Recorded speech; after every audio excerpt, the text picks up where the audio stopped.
Sorry, guys. Much better. We just got this report a couple minutes ago, and we have put it on our website, on the Rep Branson website. It's on there under election documents. Is that correct? Documents, Gableman second interim report. Okay, so it is just been put out, so you can follow along here as we go along. And with that, we'd like to thank very much, I think we're all very interested to have Justice Gableman coming in today and giving us this report from the Office of Special Counsel. I want to remind people that let's be respectful to make sure that we can hear everybody. Let's not have any yelling or shouting. If we can treat this as the authors have spent a good bit of time on this, let's make sure that they're given the respect due for the time they put in on that. With that, Justice Gableman, if you want to introduce who's here with you today, that would be great. Well, good morning, Chairman Branson. I would be happy to introduce everybody who is here. Attorney Clint Lancaster, who has helped me so much. I think they want your microphone on right there, the little green button. Right in front of you, up the other one over there. You know, after 10 years at the court, you'd think I'd be used to pressing the microphone. Okay. It sure sounds like it's on. Okay, perfect. Listen, I come here today, and my overwhelming sense of being here is one of gratitude. Now, that may sound odd, given the environment that we're in.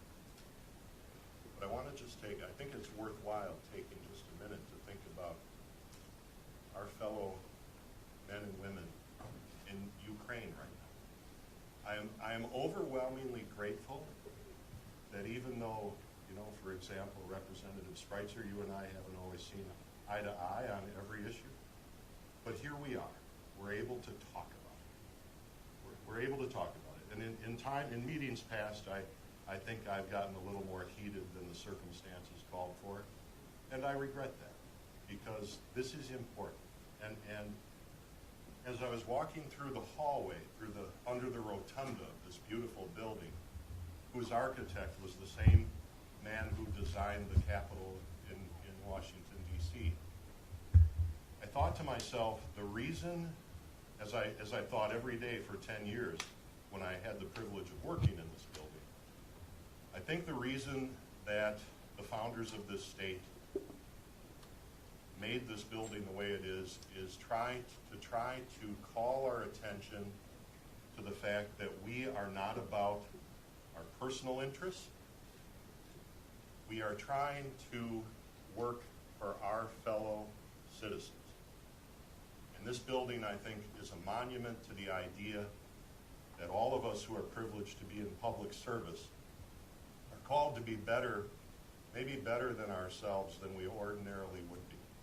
And to try to set aside our personal differences, to try to set aside whatever animosity might be generated in the course of heated political and legal discussion, and to work for the people who sent us here, and who pay for all of this, and on whose support we depend for the temporary lease on whatever authority we might have. So with that being said, I do want to know too, I think it's important. First of all, I know the report, as the chairman just said, the report just came in a few minutes ago, and I regret that. But I do want to remind everyone on this committee that this meeting today is part of an ongoing discussion that will not end today. This will not end it.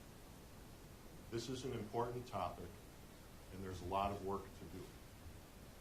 And I will be back, and we will continue the dialogue, hopefully civilly, but I can fight too. But we'll do our best, and we'll do our best for the people who we serve.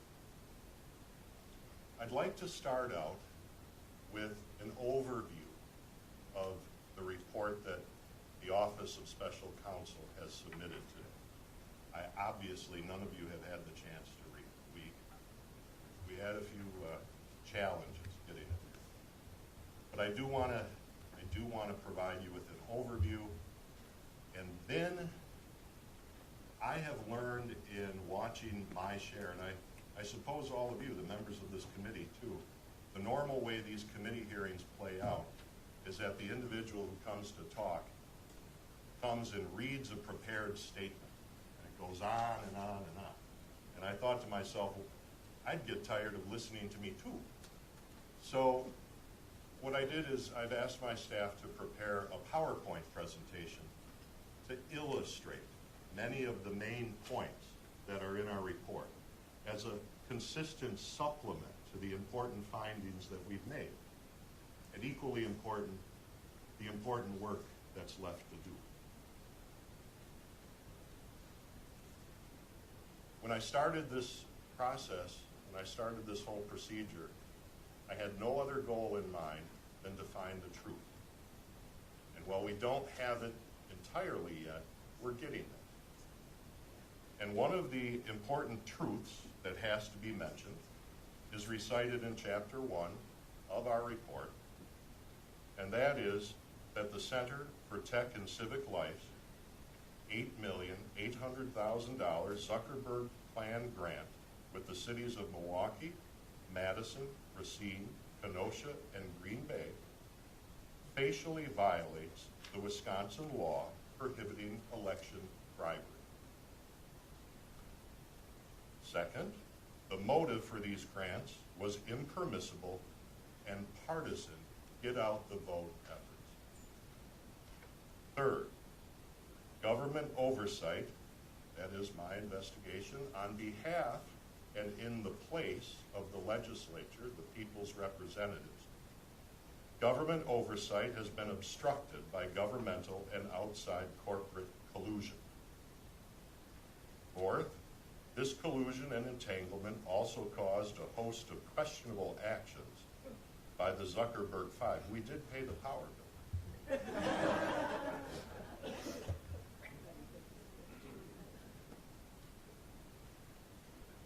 The corporate legal defense to facilitate obstruction that's going on with the private groups that came in. David Becker was here not too long ago. David, I don't know which camera I can look you in the eye, and I know you've been making inquiries about me. I'll be making inquiries about you very soon too. These legal defense funds and strategies facilitate obstruction and may very well violate Wisconsin law. 6, Wisconsin election officials' widespread use of absentee ballot drop boxes violated Wisconsin law. 7, the Wisconsin Elections Commission unlawfully directed clerks to violate rules which are in place to protect nursing home residents, which resulted in many of these nursing homes reporting a 100, and in fact having a 100% return on their ballots, and considering the registered voters, 100%, including many voters who were ineligible by reason of guardianship, and their right to vote was removed by the court. And that's one of the illustrations of this PowerPoint. We've got many families bravely have come forward to cooperate with the investigation because their loved one, often in a very mentally incapacitated state, in some cases haven't voted in 10 years, somehow cast a ballot in the November 3rd, 2020 election. And I can stand up here and talk about it all day long, and you can read about it in the report, but I'll tell you, you have to have a heart of stone if you're not moved just a little bit when you watch these videotapes that we have. And we're going to see them in just a few minutes. You'll see what the WEC commissioners did with their illegal conduct.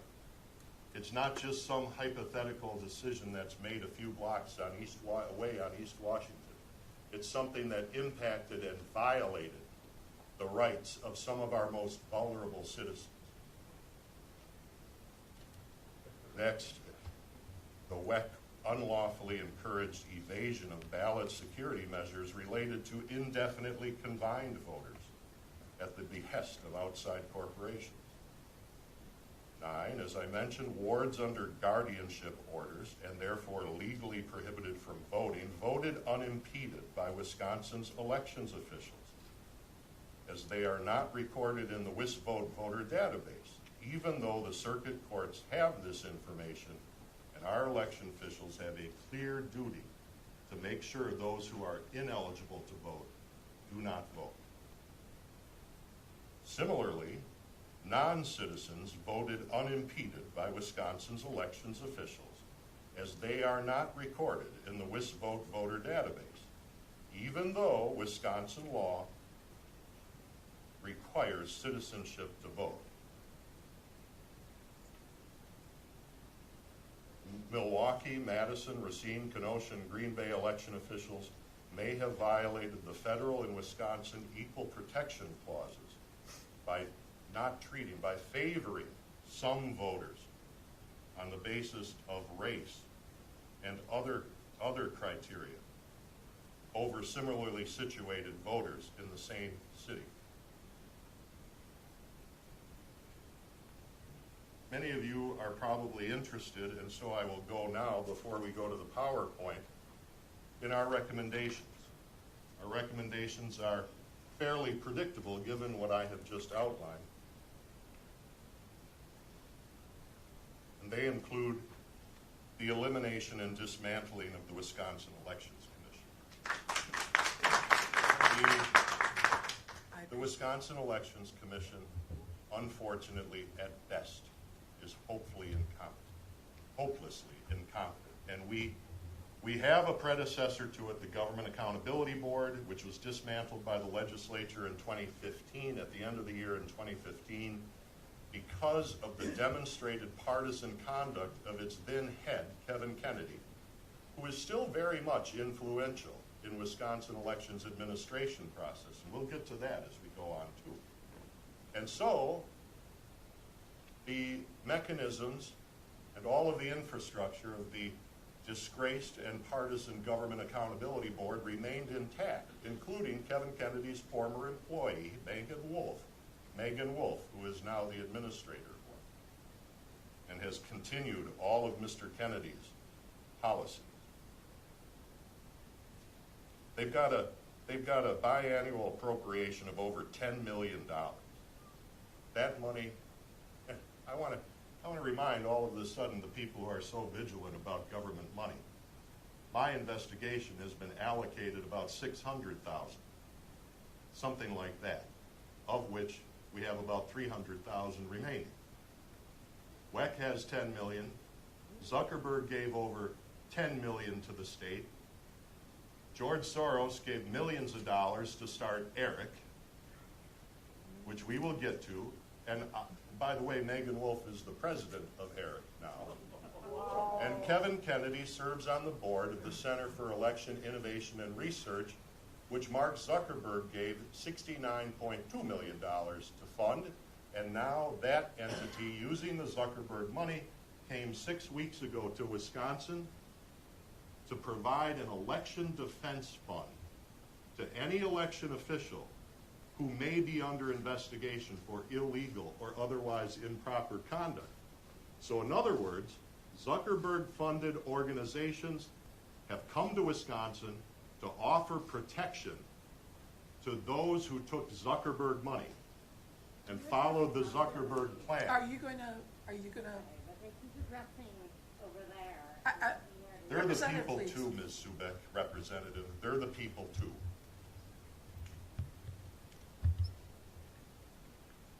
Okay, I'll start over. I've lost my train of thought. So in other words, entities that are funded by Mark Zuckerberg have come to Wisconsin, and an adoring media in our paper's largest city calls it a nonpartisan effort, when in fact it is the same partisans. David Becker, once again, with his Zuckerberg money, and now he's come to offer the legal protection to anyone who's committed crimes, or maybe a person of interest who could help us uncover activities that were improper. Now,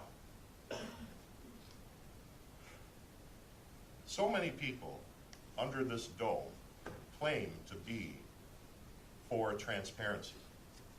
I've heard so many times and so often disingenuously, sunshine is the best disinfectant. But somehow, that rule does not apply when it comes to the very information concerning who is an eligible voter in this state. I believe this committee itself was told not too long ago that if it wanted that information, it had to come up with $12,500. Well, I've subpoenaed over a year's worth of that information. If the government, if the assembly had to pay that, that would be about $4.25 million for that information, because it's $12,500 per day. That information has already been paid for by the taxpayers. It ought to be up on the internet. There ought to be one accurate list of who the eligible voters are. Not ERIC has, ERIC was sold to this state as a means by which to keep our voter rolls accurate. But they have done the opposite, and they have operated in darkness and behind paywalls, and ERIC has dictated the terms of the public access to the public information, has dictated it to WEC, and WEC has acted like an employee or servant of ERIC as opposed to the manager or customer. And that has to stop. You see, because so much of the suspicion in this case is generated by the unknowing, the lack of knowledge about who's an eligible voter and who's not. And if people want to find out, they somehow have to, private groups found out during the 2020 presidential election. They came up with millions of dollars to pay for it. I recommend making that information accurate and making it public, so that anyone who's interested, whether it's a candidate or a political party or a citizen, interested citizen, can look for him or herself. I believe that only works, though, with the second step, which is to make public and stop charging for the information about who voted. Put up the same information that's available for sale at WEC and that the taxpayers have already paid for, so that anyone who is interested can look and compare the two lists. Who is eligible to vote, who voted. I really do believe, even though we're not done with this investigation, I really do believe 90% of the questions that are outstanding, as much as those things can be quantified in a percentage basis, would be eliminated if people had that knowledge for themselves or the ability to look it up. That's not too much to ask.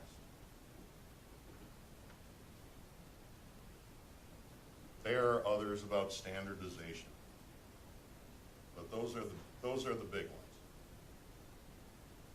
Ultimately, we do note in Appendix 2 that the information we've gathered, by the way, which I note in the report, we have gathered despite the obstruction of everyone at WEC, aided and abetted by Josh Paul, the current Attorney General, and by the current governor, Tony Evers, who told all the clerks to lawyer up.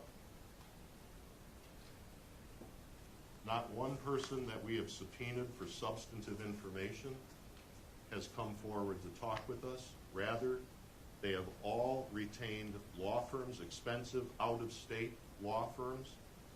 And we are currently, my office of the grand total, funded with the grand total of like $670,000. We're now in the midst of 9 different lawsuits, all to try to find the answers that the people ought to have as a matter of course. So of course we're not done. With that teed up, at this point, I believe the legislature ought to take a very hard look at the option of decertification of the 2020 Wisconsin presidential election. That would not automatically lead. That would not That is lead. the third time that the I crowd, am and at- I would ask that if it happens again, you clear the room, because this is not allowed in any committee So I've much for ever the been people's to. help. All right, And I would appreciate, I appreciate it, and I think that we are trying to keep it to a limit, so I appreciate your concern and we'll go I'm forward. sorry, 2 minutes? What? No, you have as much time as you Oh, need. I thought you We're said. just gonna ask the room, please, regardless of your thoughts, to keep your clapping, to keep your yelling to a minimum. I think we're doing an okay job, but I'm just gonna remind him of that. I'll just note that no government official, I will answer, if I will be more than glad to have that conversation if I think it gets to that point, but I'm gonna forgive us for the interruption. no, it's my pleasure, because I don't have a dog in this fight. I just want the truth. And I want our elections to be honest, and I want all of my fellow citizens to not only know and believe that the elections are honest and fairly run, but I want all of the elections to have the, 676,000, and we're getting hit from out-of-state law firms and the unlimited money of Zuckerberg and all the others to come and go before the courts, rather than just talk with us. We have to have an election system in Wisconsin that is not only honest in fact, but also in appearance, if our democracy is to survive. Now, on that note about the lack of confidence in our elections, this is as good a time as any to start the slideshow.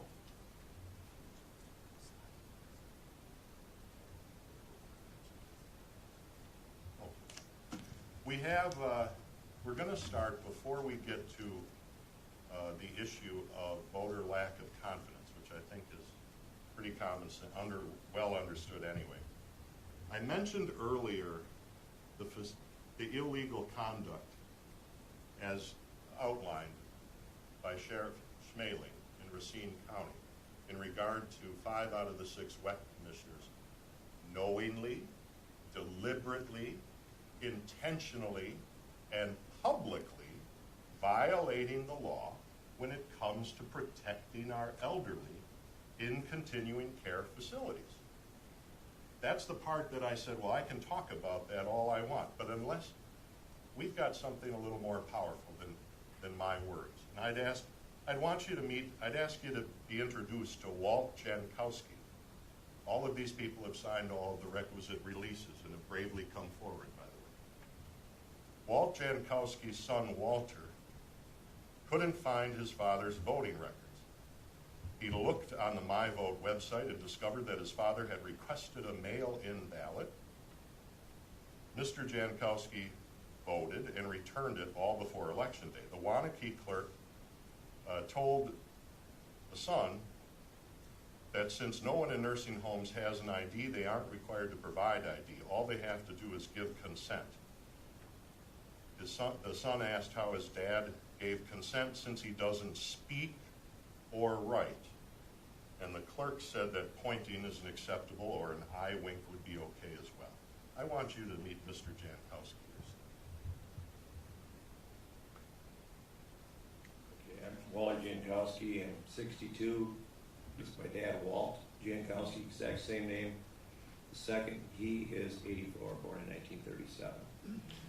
And do you have the power of attorney? Or Yeah. You do, okay. Yeah, Good. I'm a guardian. I mean, you're a guardian? Yeah. Have you been making the decisions for all of them? Yes, Okay, healthcare and financial? since I've been 17. This has been 17, so it's been a long time. Yeah. How long has your father been institutionalized? He's been here since about 1976, 75, 76, somewhere in there. And with respect to the cognitive decline, how did that get going? Dad had a brain surgery in Canada back in the early 70s, and it didn't go very well, and he's been basically institutionalized ever since. And you've been his guardian since you're 17? Yeah, as soon as I turned 17, Yeah. my mother, I could take on a little more responsibilities. You're right, and so with respect to the voting, were you surprised that your father voted in 2020? I was. Actually, after I looked on the I Vote Wisconsin thing, I looked and I'm like, oh, this can't be true. He requested a absentee ballot and then he filled it out himself. And the only record showed of any voting for him was in that election, of course, since he's been in these institutions. Which election was that? What? Which election, November 2020? Yes, last November's presidential election. And then there was February 21. So the whole purpose of these illustrations are to illustrate the real world and real person consequences of the decisions that are made, in this case, by 5 out of the 6 commissioners on the Wisconsin Elections Commission. These were not academic exercises. These were real world and had real world consequences and left a trail of victims. We've only been able, we've been able to interview a number of people, but we got 92,000 residents in continuing care facilities in Wisconsin and in the Zuckerberg 5 cities.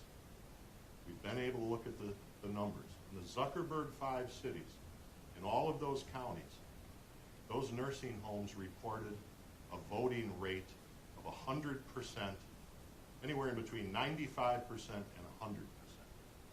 These are the people who voted as a result of the commissioner's illegal conduct. Please meet Sandra Klitsky. The video will speak for itself. You don't need mine. The Allegheny County Circuit Court Judge Vincent R. Biskupik established the guardianship. Correct. And so Sandra Klitsky is the ward, and you're the guardian. Correct. And Sandra, you knew about that, and that was what you wanted, right? And you're the only child, right, Lisa? I am the only child. That's right. And included in the February 21, 2020 order was a restriction on voting. Is that correct? That is correct. Right. And so that's what we're talking about, because since the order, Sandy Klitsky has been voting, right? Yes, she has. And that caused you some concern. Yes, it did. Klitsky, I'm going to ask you some questions about elections, and this should take just about 5 minutes. If you don't understand something I say or ask, please tell. These questions that Attorney Cardall from the Thomas More Society, who's done very substantial and very wonderful work on behalf of the people of this state. These questions he's about to ask, and you'll see asked of the other residents, these are the questions that are put out by the elections boards to help determine whether someone has the acuity to be able to make a knowing choice for voting. He's not making these questions up. They're standardized questions to determine if a potential voter has the mental capacity to vote. That's in the case that they're not under a court order. So anyway, please, yes. The questions may seem very simple to you, but don't worry about that. We're just looking for some answers, straightforward answers. Do you have any questions before we begin? Are you okay with me asking questions? Yeah. Okay. Let's start with, imagine that two candidates are running for governor of Wisconsin and that today is election day in Wisconsin. What will the people of Wisconsin do today to pick the next governor? No, I don't think I can do it. Okay. Let's ask another question. I'm going to give you a sheet of paper. Awesome. And so this, I just want to extend my sincere thanks to all of these people who came forward. This isn't a wonderful event for these people, okay? And I just want to, I recognize courage when I see it, and I recognize when people want to do the right thing, even when it's tough, and I have no more respect for anyone than I have for the people in these videos. Please. this sheet of paper describes a couple candidates. So imagine the following about the two candidates who are running for governor. Candidate A thinks the state should be doing more to provide health insurance to people who don't have it and should be spending more money on schools. He is willing to raise taxes to get the money to do these things. Candidate B says the government should not provide health insurance, but should make it easier for employers to offer it. He believes that the schools have enough money already, but need tighter controls to make sure they use it properly. He is against raising taxes. Based on what I just told you, which candidate do you think you're more likely to vote for, A or B?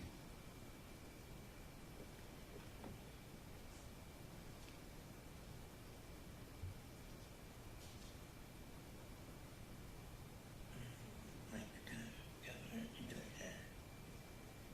Government right now. He is an Can you speak up? governor. You want to just tell them which one you think you would vote for, A or B? B? Okay. So since if you chose B, how is voting for B better than voting for A? I heard a lot about A and you. Okay, so you heard a lot about A and okay. So you know, so that's all you know about candidate You did it. A. Yeah. So let's move on. We have another question. If candidate A were elected governor in Wisconsin, how would that affect your life?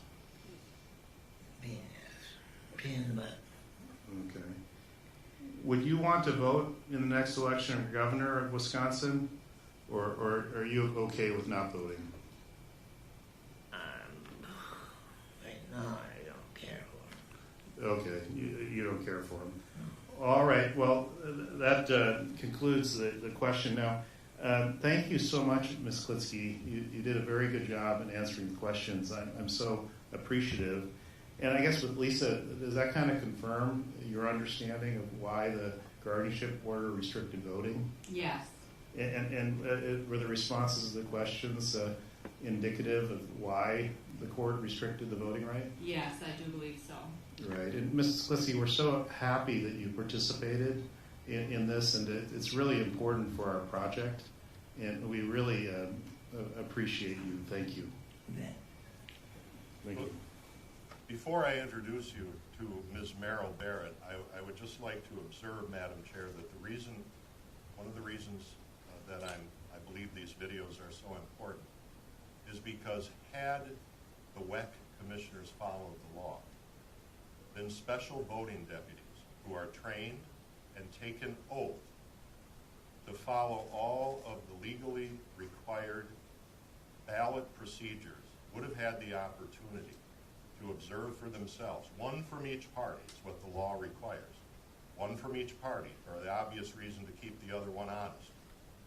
And those special voting deputies, instead of leaving it up to the tender mercies of whoever happened to get the ballot, those special voting deputies would have had both the lawful oath, the lawful obligation, and the legal training necessary to ensure that an ineligible voter does not vote. I'd like you to meet Ms. Merrill Bear, another voter in the presidential election in 2020. A memory problem, probably for 20 years, but it has progressed to the point now where she has a difficult time remembering names of people. She's not capable of making many decisions at all. Her health care decisions were turned over to me in 2009, I believe. So she's basically not capable any longer of even remaining awake for more than a few minutes. She's being fed by hand, and she's currently in hospice care. So the medications have been pretty well cut off. I've signed off on most of the medications that she gets, but any of the memory enhancement medications were long ago discontinued. So, Christy, you have anything to add? Well, just to state that she is 104 years old, and a lot of people at that age aren't cognizant. It's taken a long time for us to rouse her awake to even get a word out, but she hasn't really remembered us, Jack and me, for years, maybe 5 years. Wow. And so, are you surprised that she voted in February 2021? Absolutely. So who discovered it? Well, Ron and I were talking about the history of her voting, and Ron pulled up the website that lists all of the information, myvote.com, I guess it is. And so the discovery that she voted in February was very recent, within the last couple of weeks. But I was surprised to hear that she voted in the last presidential election. That kind of shocked me and put me in motion to find out what is going on here. Did her cognitive decline get?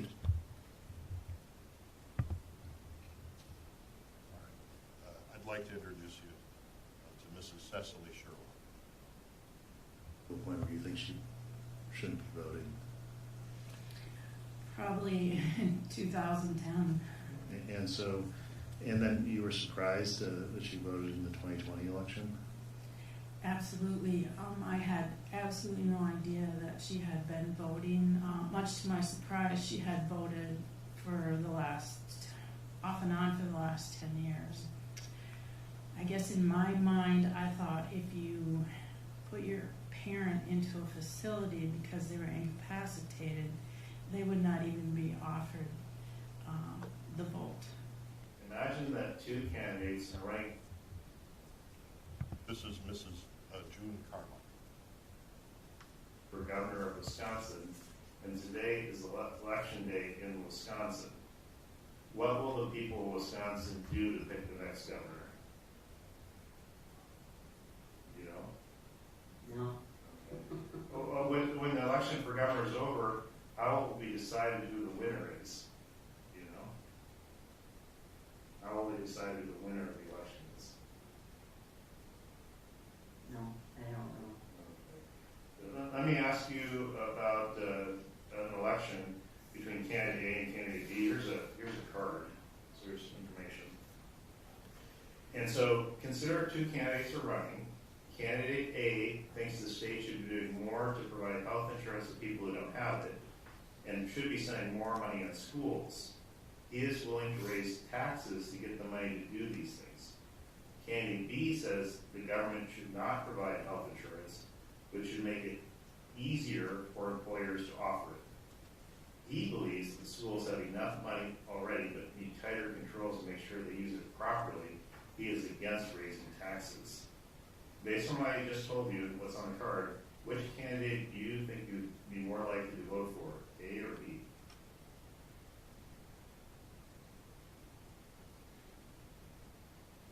Would you have a choice? No, If you did, not now. if you did have a choice, A or B, how would you choose a candidate, A or B? Would you have a method you'd choose one? If you don't have a method, that's fine too. How would you go about choosing a candidate in the election? Do you have a way to think about it? Yeah, probably. Okay. Would you, if candidate A were elected governor, not candidate B in your state, how would that affect your life? Do you think it would affect your life? How would it affect your life? No, I don't think so. Okay, the last question, then we're done. Would you want to vote in the next election for governor of your state? If yes, why? If not, why not? Would you like to vote in the next election? Or? Probably. Okay. And so, do you recall, have you voted in past elections? Or do you remember the last time you voted? I don't know. I think I did. I'm not sure. Do you remember who you voted for? No. So is it, do you know who the governor is now?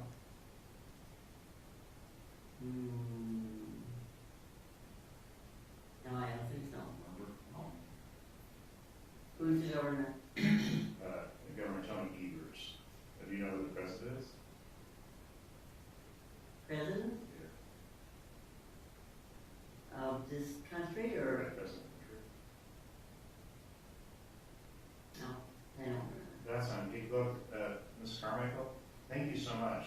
That was the questions, and you did very well. Thank you. The first of our final three interviewees is Mrs. Lila L. Vote. They make you vote here? And so how do they make you Because vote? I didn't want to vote and they told me I had to. My name is Eric. And this is Mrs. Carol Forrest speaking about her deceased mother. Arnold, I'm an attorney. It's December 17th. We're in Washington County, and I'm interviewing Jody Schulteis. Sure. So my mom just recently passed away. She was, Sorry to hear that. Yeah, she was 88 years old and was living in assisted living because she had dementia. And so she had what was called mixed dementia, Alzheimer's and vascular dementia. So she was at Ellen's home in Germantown, which is in Washington County. She had been there for about 2.5 years before she passed. Well, I thought I'm going to look up and see if my mom voted because it was during COVID. And I, of course, wasn't able to even go and see her. I could do Zooms or I could say hi to her through the window, but I couldn't see her. So I didn't really give a thought to the fact that somehow she could vote. So I looked it up on the MyGov vote or MyVote. My vote, part of the Wisconsin Election Commission site. Yes. And put in the information about her. And lo and behold, she voted in the 2020 election. She did vote before that too, but I was most interested in the 2020 election. She voted in February, she voted in April in the primary, and she voted on November 3rd, 2020. And by that point, she had been diagnosed with the dementia, Right. the multiple dementias, mixed dementia, and you ended up getting some opinions of doctors, right? Could you describe what you did? Yes. So she saw a neurologist, and he's the one who diagnosed her with MRIs and such with the mixed dementia.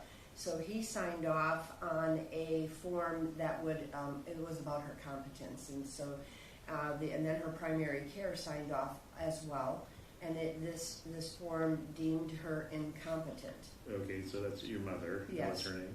Carol Forrest. And Carol Forrest. Yes. And you're the durable power of attorney because at this point you can make healthcare decisions for her? Correct. And what were the names of the two doctors? Dr. Prisner and Dr. Heder. And basically, when the doctors sign off on this document, it means that for all healthcare decisions, now you're making the call. Correct. Right. And was that document honored by the assisted living facility? Yes. And so if there was a healthcare decision, you were involved? Correct. Okay. So when was that signed? That was signed on November 5th September 5th and 6th of 2018. Oh, 2018. Right. That's 2 years before the November 2020 election. Right. Before we see our final interview, obviously I misspoke. I apologize to Ms. Schultes. And I'd now like to introduce you to Mrs. Marie Hayden. I'm good, Eric. All right. Well, why don't we just get started? Gary, why don't you introduce yourself and introduce your mom? I'm Gary Hayden. This is my mother, Marie Hayden. I'm her oldest boy. And how many children? 5. Right. Let's see, Candy, Di, me, Rich, and Jeff. And so, how long has Ms. Hayden lived here at the facility? I think 2018, 2017. What's me? Again. I'm I trying to think think in if I got. 2017, she had after you had the stroke, and you were over on the assisted living side of this facility, Mm-hmm. and then they moved you over to this side. What year was that about? That was in 2019. Okay. And was there some cognitive decline associated with that? Yeah. Okay. Yeah, they were. Remember, they used to come in and ask you all kinds of memory tests and. Oh, yeah. Vaguely. Right. And so and how often, Gary, do you visit? Do you think, or in family members too? We used to come every single week when she was under assisted living. Then when COVID happened, we couldn't get in at all, so we visited outside windows, and then they limited the number of visits that we could come. And there was four or five of us wanted to visit, so we'd have to take turns. So it was maybe once a month or once every month and a half. And you and the family then, supported your mother, and you ended up coming into your own assessments regarding her cognitive decline. It's not really based on medical records; it's what you know, right? Right. Is that a yes? I'm sorry, is that a yes? Yes. Okay, good. All right. Well, Ms. Hayden, we're going to ask you a couple questions then about voting. And you voted in 2020, which wasn't that long ago, and that would have been after the movement over here to the memory care unit, or over this side. I think just before. I think it was just before we moved here. Okay. They had posted something on the wall saying that the election was coming up, and they were, I believe they were going to be, I don't know if they said handing out ballots or helping people with ballots. I don't remember either. But then, Something I did in the. Right. and we weren't here when they did it, but then when we came back and we asked my mom, and she said, I don't even know if you knew that you were voter at the time. I don't remember what I she think, said. yeah. But I did. But evidently. I think I did. And that's why you contacted us, because you were concerned about her voting when she wasn't capable of voting. Yeah. But let's ask you some questions then. This will only take a few minutes. I'm in a rush. Okay. Okay. I got all the time in the world. Okay. All right. Well, so this is called the category assessment tool for voting.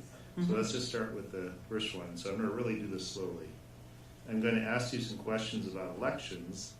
This should take about 5 minutes. If you don't understand something I say or ask, you just tell me and I'll repeat it. Some of the questions may seem very simple to you, but don't worry about that. We're just looking for answers. Do you have any questions before we begin? No. Okay. I haven't the vaguest idea what you're going to ask. Okay, here we go. So imagine that two candidates are running for governor of Wisconsin, and today is election day in Wisconsin. Okay, got it?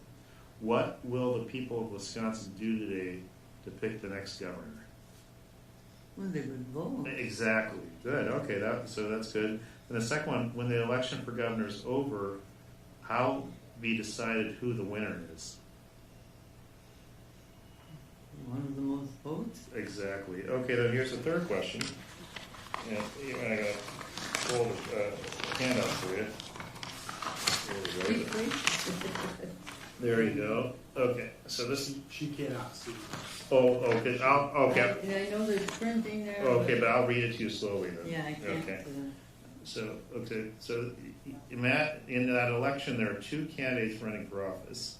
So candidate A thinks the state should be doing more to provide health insurance to people who don't have it, and should be spending more money on schools. He is willing to raise taxes to get the money to do those things. Candidate B says the government should not provide health insurance, but should make it easier for employers to offer it. He believes the schools have enough money already, but need tighter controls to make sure they use it properly. Candidate B is against raising taxes. Do you prefer candidate A or candidate B? What do you think?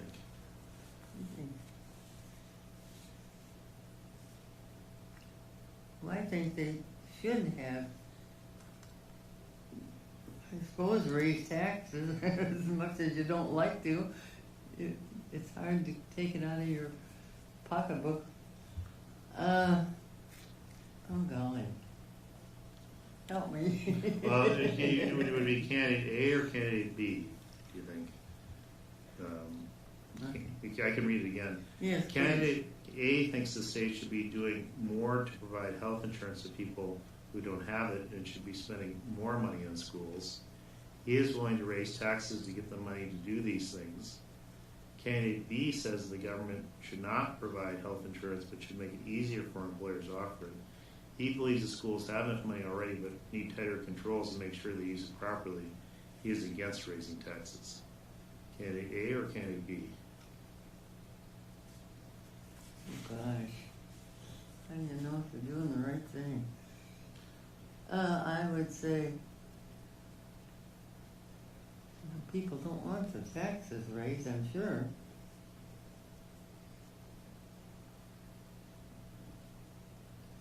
I have a short memory right now. No, that's all right.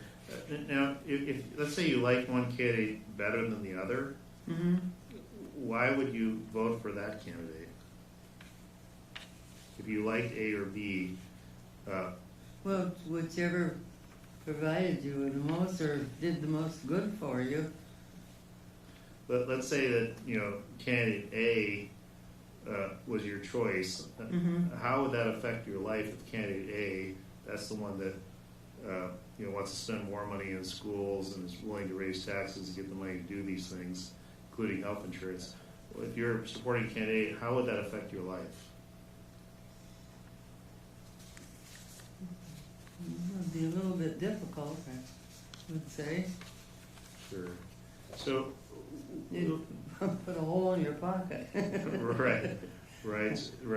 So going back over, so candidate A was for raising taxes. Candidate B was against raising taxes. Do you find it hard to choose between A and B because they have different positions? Well, I suppose, but no, I would vote. I would say you have to raise them. Well, people aren't going to like it. You can't afford it. Would it be hard for you to make a decision, do you think? I don't know. One last question then, and I promise you it would be less than 5 minutes, right? So one last question. I'm in no rush all day. That's funny. Help me. So you're doing a good job. Well, you know my life real well. I don't. Yeah. Okay. So this is a question: would you want to vote in the next election for governor of Wisconsin?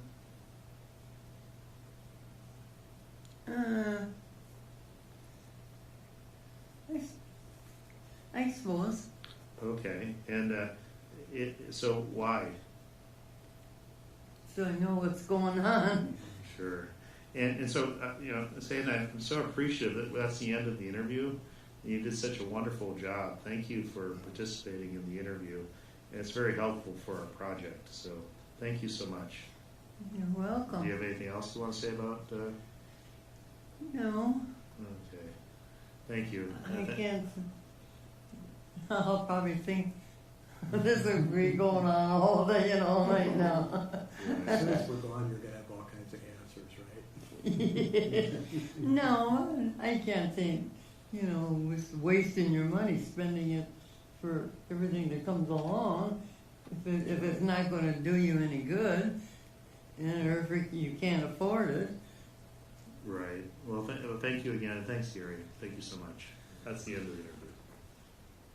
Madam Chair, I thank you for your indulgence of allowing approximately 25 minutes for that presentation. Wally Jankowski. I know it seems like it got a little long for at least 3 members of your committee on their phones and computers and the like.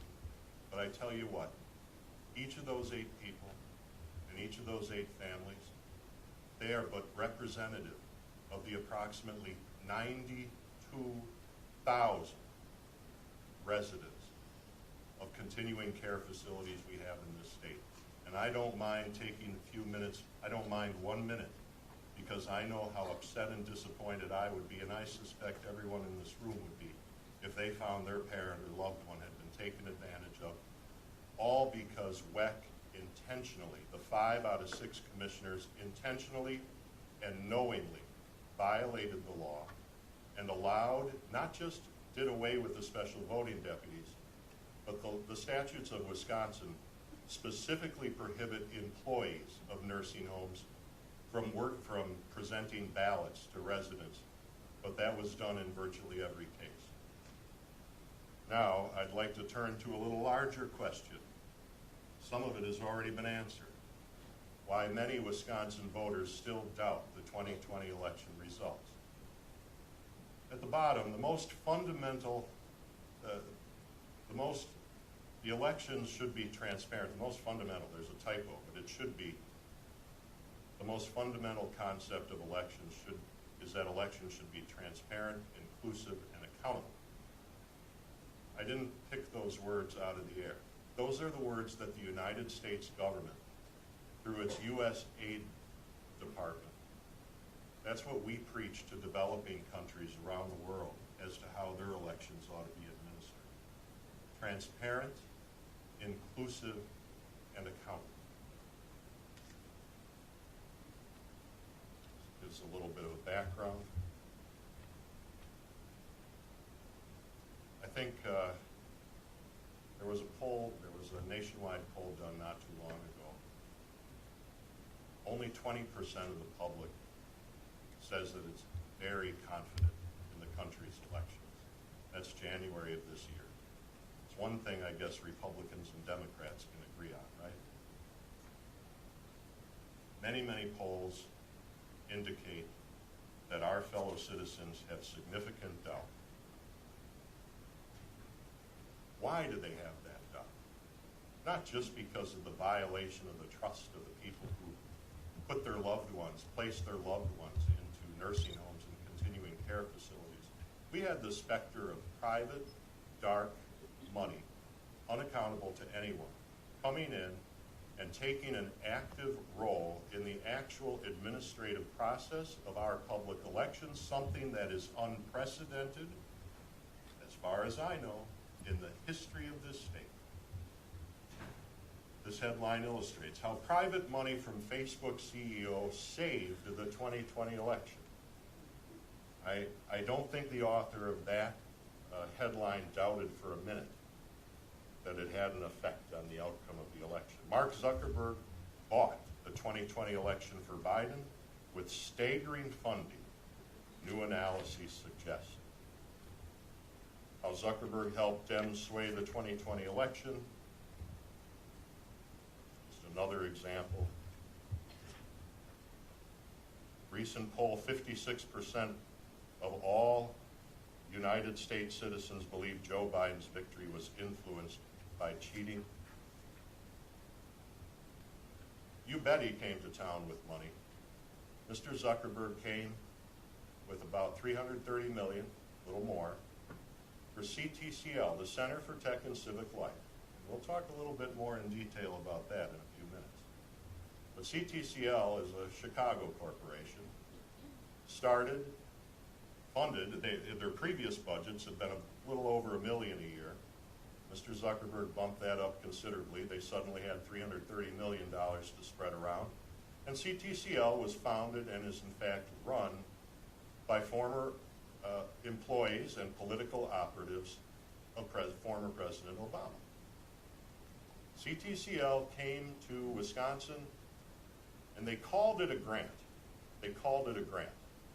But they did not put applications out to everyone in this state.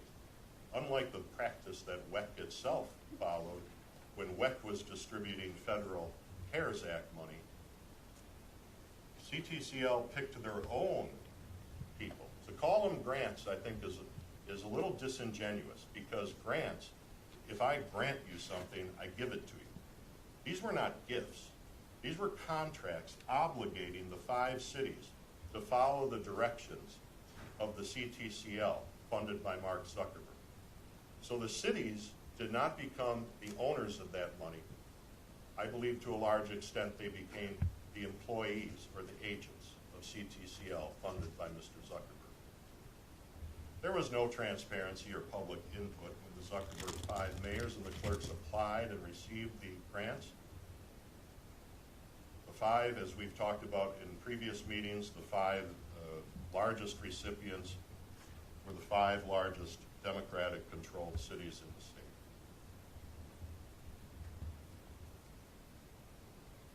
As I mentioned, this is in contrast to the policy and practices of WEC, where WEC made the CARES Act sub-grants. They became sub-grants because the feds granted the money to WEC, and WEC was to distribute it in sub-grants. And they put out memoranda to all Wisconsin jurisdictions. Everybody was invited to apply for the CARES Act money. The stated purpose of the CTCL grant was COVID safety. That was the stated purpose. But we see, as far as we know, less than 1% of the money was ultimately spent on protective materials for COVID.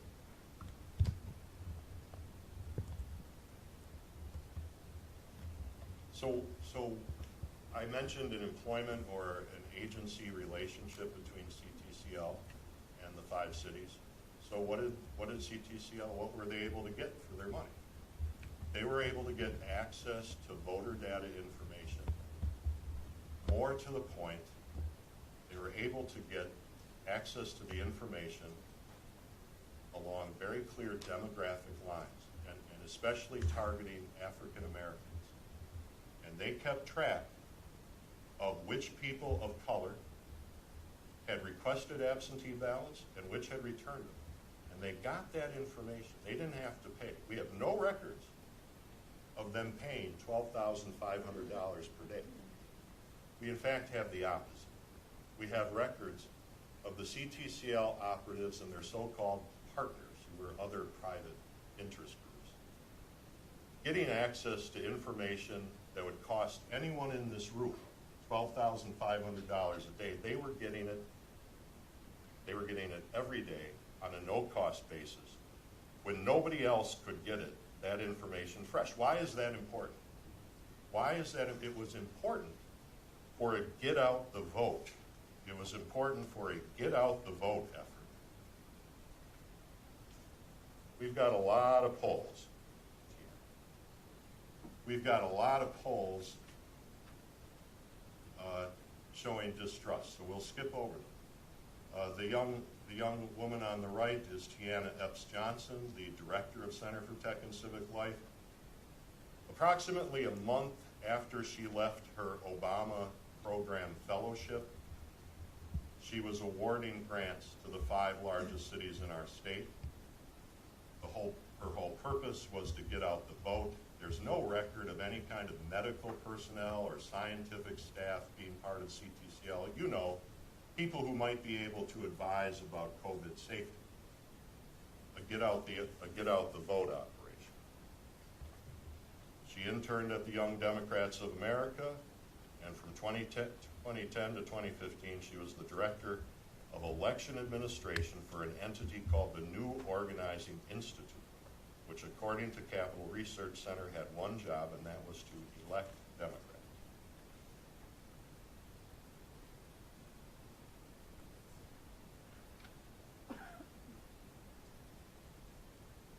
We get to a few weeks later, after she leaves her Obama fellowship. This is when she begins negotiations with the 5 states, the 5 cities. Increase voter turnout for minorities and Democrats. Please go ahead. A lot of information publicly available talking about her partisan leanings. We don't need to go over that. We'll make it available, Madam Chair, to the committee. But I want to get to what this was really all about. We'll go to Whitney May. Whitney May, the CTCL Director of Government Services. CTCL coming to administer grants supposedly for COVID safety, when in fact she is another Democrat operative, and she is posting many social media posts favorable to Democrats, none favorable to Republicans. She obviously, as you can see by some of the things she chose to tweet, disparaging the former president. I really want to get, these are all things showing the partisanship of the actors here. And I want to get to David Plouffe, because that's really what the heart of all of this is. David Plouffe was one of the 2 political operatives who helped bring a young politician named Barack Obama up from the city of Chicago to the presidency. He was Barack Obama's campaign director. He wrote the book in 2020. I brought a copy with me last time I was here. Citizen's Guide to Beating Donald Trump. It really, in his book, he really gets to the heart of what the CTCL grants were all about.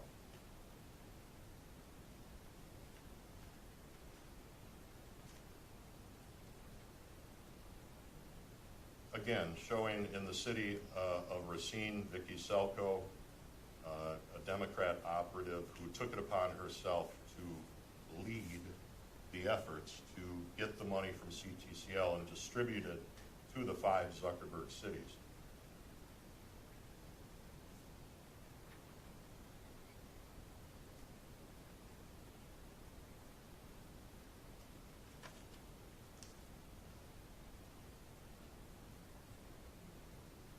How do all these things come together? Mark Zuckerberg and his wife donate ultimately $400 million. It goes to the Chan Zuckerberg Initiative. The Chan Zuckerberg Initiative hired David Plouffe to be their Director of Policy and Advocacy. David Plouffe, in his book, talked about the fact that the reason that Hillary Clinton lost is because 3 cities failed to get out the vote. And those cities were Philadelphia, Detroit, and Milwaukee. And then he went on to note in a November 11, 2020 editorial to the New York Times that another reason that Hillary Clinton failed to win is that she did not focus on getting out the vote of the African American communities, of the African American citizens. And so who do the CTCL grants favor? Who do they target for their get out the vote grants? Unsurprisingly, because David Plouffe is setting the table and setting the roadmap for the plan by helping to distribute $330 million to the Center for Tech and Civic Life with the former Obama's fellowship, Tiana Epps Johnson, and CEER, Center for Election Innovation and Research, David Becker, who came here with his election official legal defense fund, telling everyone that Megan Wolf and Weck ran the best election in the history of the country and is a shining model for the world. Well, all these people who ran such a shining model of the world are sure shy when it comes to talking with the Office of Special Counsel about what they did and why they did it. The reason they don't want to come forward is because it's pretty apparent from this grid. We've got David Plouffe author of Citizen's Guide to Beating Donald Trump, in charge of distributing the Zuckerberg hundreds of millions of dollars to the cities across the country, hand selecting where they're going to go. No one applied for it. The cities were approached. And then we have the $8.8 million Zuckerberg 5 grants to the 5 cities in Wisconsin. And then parallel, so on the back end, when questions are being asked, there's also Zuckerberg money available to pay for the defense and the obstruction and the cover-up of the officials who participated in this partisan scheme. David Plouffe told us on November 11, 2016, in the editorial that he wrote and submitted and published in the New York Times, that in order to win the next election, the Democrats were going to have to go to Milwaukee and turn out the African American vote. And that's what this money was for, and that's the heart of this partisan effort. And you will see, this isn't Mike Gableman just speculating.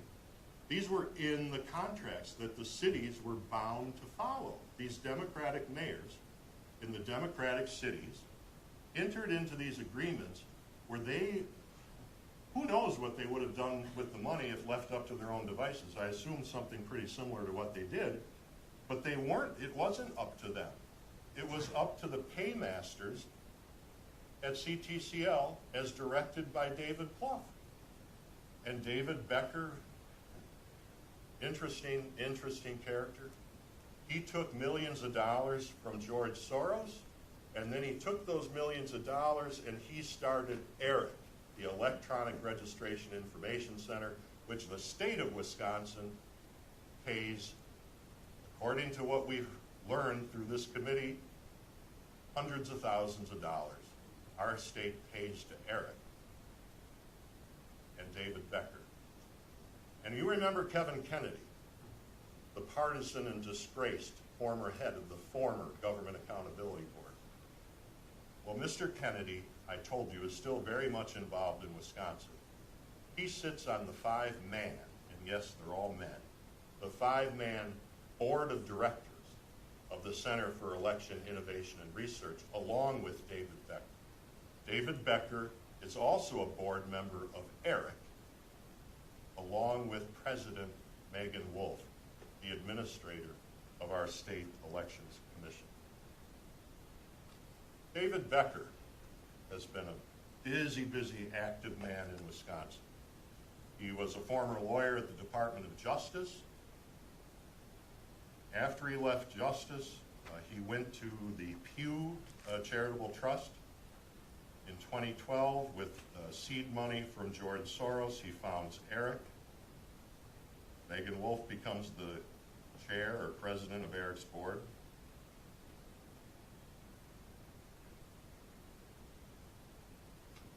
Very much interested in all of the CTCL grants.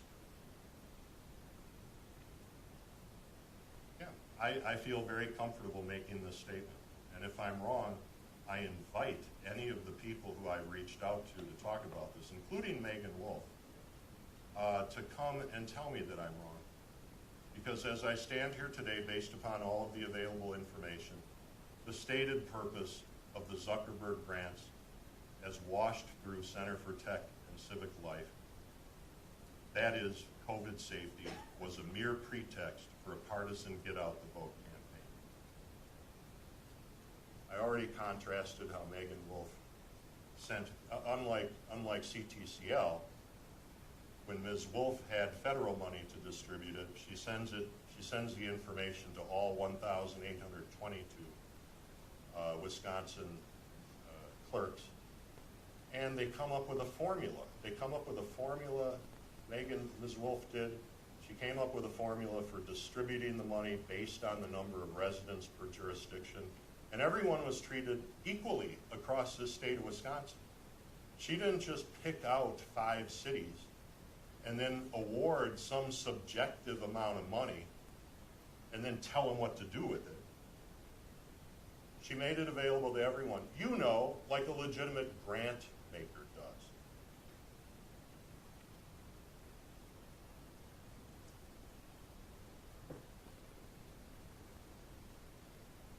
other reason we know it's a pretext,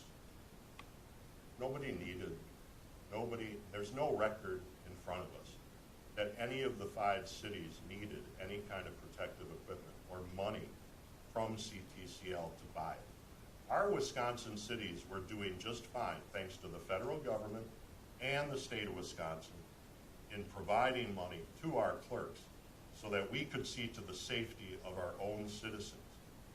There's no showing in any of the information that we've reviewed, to indicate that any of this money from CTCL was necessary for anything related to its stated purpose of COVID safety.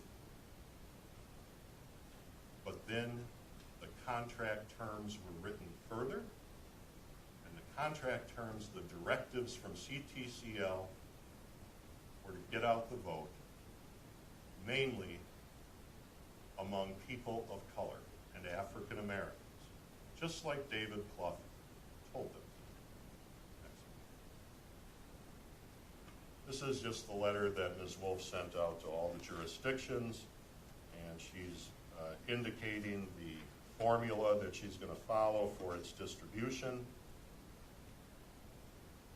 So how much of the $8.8 million went to get out the vote? About $2.57 million. The agreement as we detail in the report is called the Wisconsin Safe Voter Plan.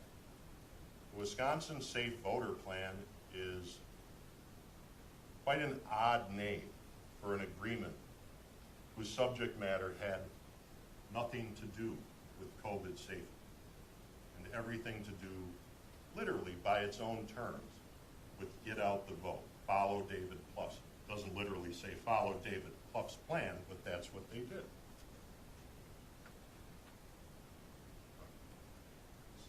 I do believe this. CTCL money was for implementing the Plouffe strategy. David Plouffe, in his book, in 2020, those states, including Wisconsin, will be political war zones.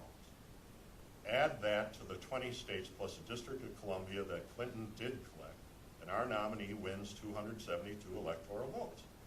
The contest for the presidency in 2020 may come down to block by block street fights in Detroit, Philadelphia, and Milwaukee. Philadelphia received $10 million from CTCL, Detroit $3.5 million, but other money, I think, from SEER, and Milwaukee $2.2 million. Quite a coincidence how he predicted COVID back then. CTCL money was for implementing the Plouffe strategy. He tells us he wrote the book in the summer of 2019. It was published in 2020. Early voting is important. This contract between CTCL and the 5 cities all required a special emphasis on early voting among the Biden profile voters, as described by David Plouffe and Joe Biden. Early voting is important. The campaign will work hard to nail down, he's talking about the generic Democrat campaign. He doesn't know who the nominee is going to be. The campaign will work hard to nail down as many of these votes as possible, thus leaving more resources available for election day. Now remember, he tells us, registering won't get you to victory, people, if people don't then vote. Much has rightly been written about the Democratic challenges the Democratic turnout faced in places like Detroit and Milwaukee in 2016. Yeah, he was one of the writers about that in November of 2016. Much had been written about that. Turnout problems in places like Detroit and Milwaukee in 2016. In 2016, our get out the vote, it should be 2020. In 2020, our get out the vote has to be better. And it was, thanks to CTCL and the Zuckerberg money and the 5 largest cities in this state being willing to take directives from a partisan funding source.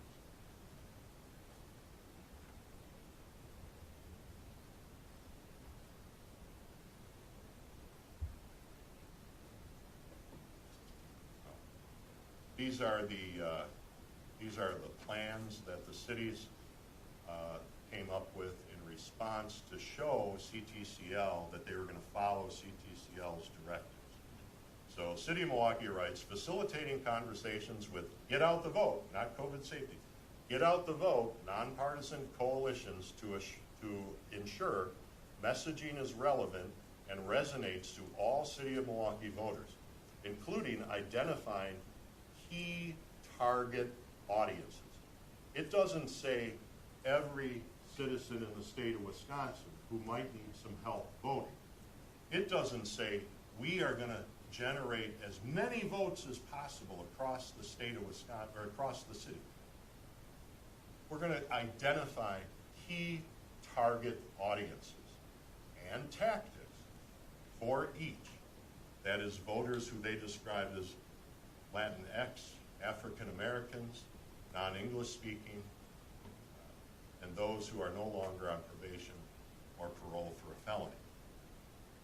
The whole plan that the 5 cities in their entirety joined in on tells each of the 5 cities that voter outreach and education, doesn't say voter education about COVID safety. Voter outreach and education is also needed to encourage and explain new voter registration. Get out the vote. They are not going to make the same mistake they made in 2016.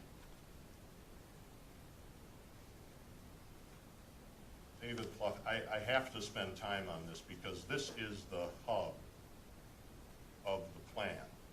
This is why we're getting such, my office and me personally, we're getting attacked and we're getting such pushback. And we're getting pushback both in legitimate areas, that is the courtrooms of this state, and pushback in other areas too. Pluff tells us that in 2016, Florida had a large number of minority voters who were now eligible to vote.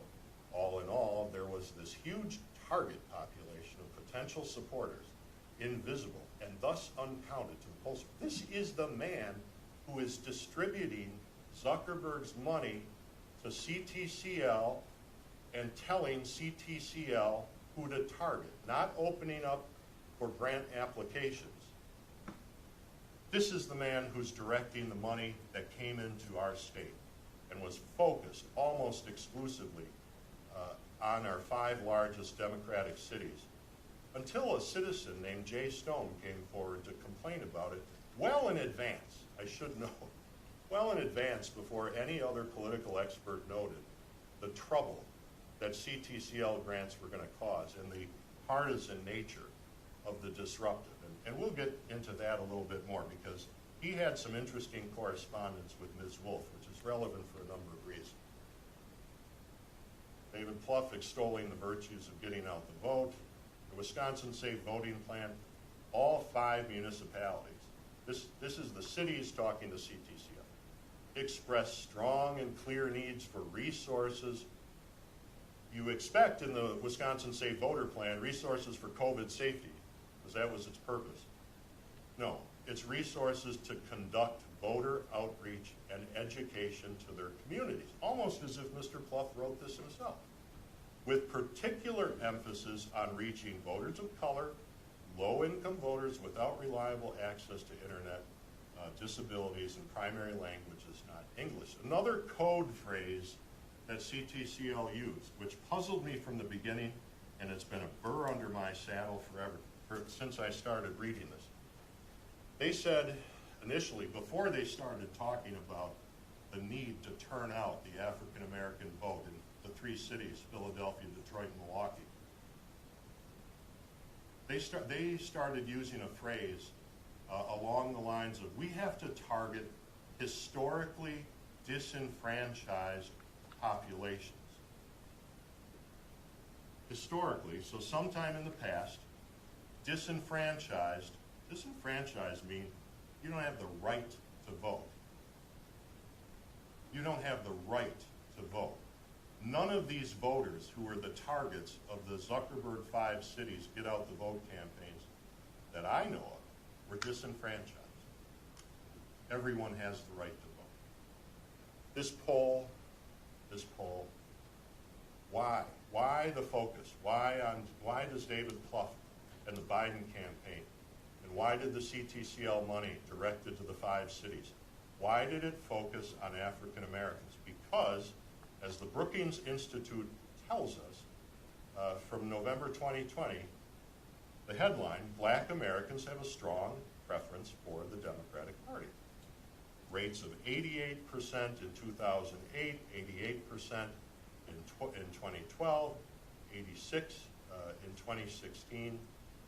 That's the percentage of African American voters who voted for the Democrat ticket.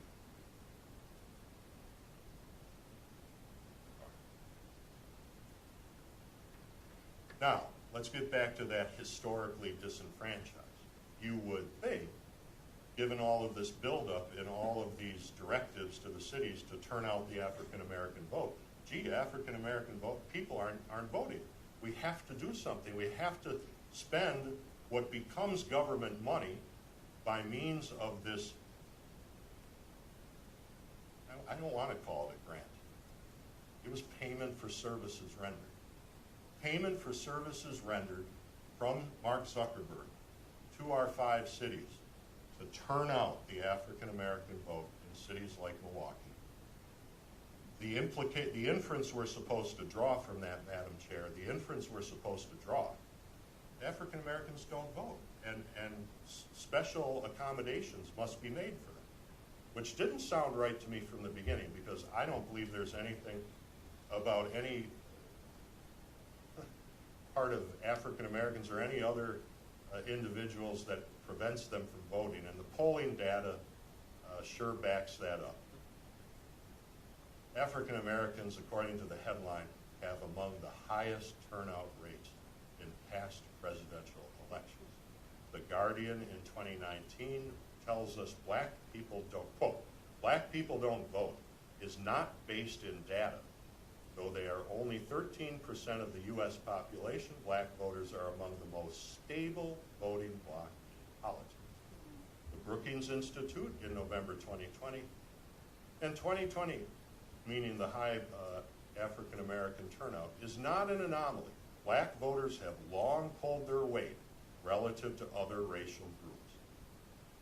So this need, this so-called purported need to get people to vote, I want you to bear with me just for, this is under a minute, but this is very telling because it goes to the central cause for why the CTCL money was directed to the cities for the purpose of turning out the African American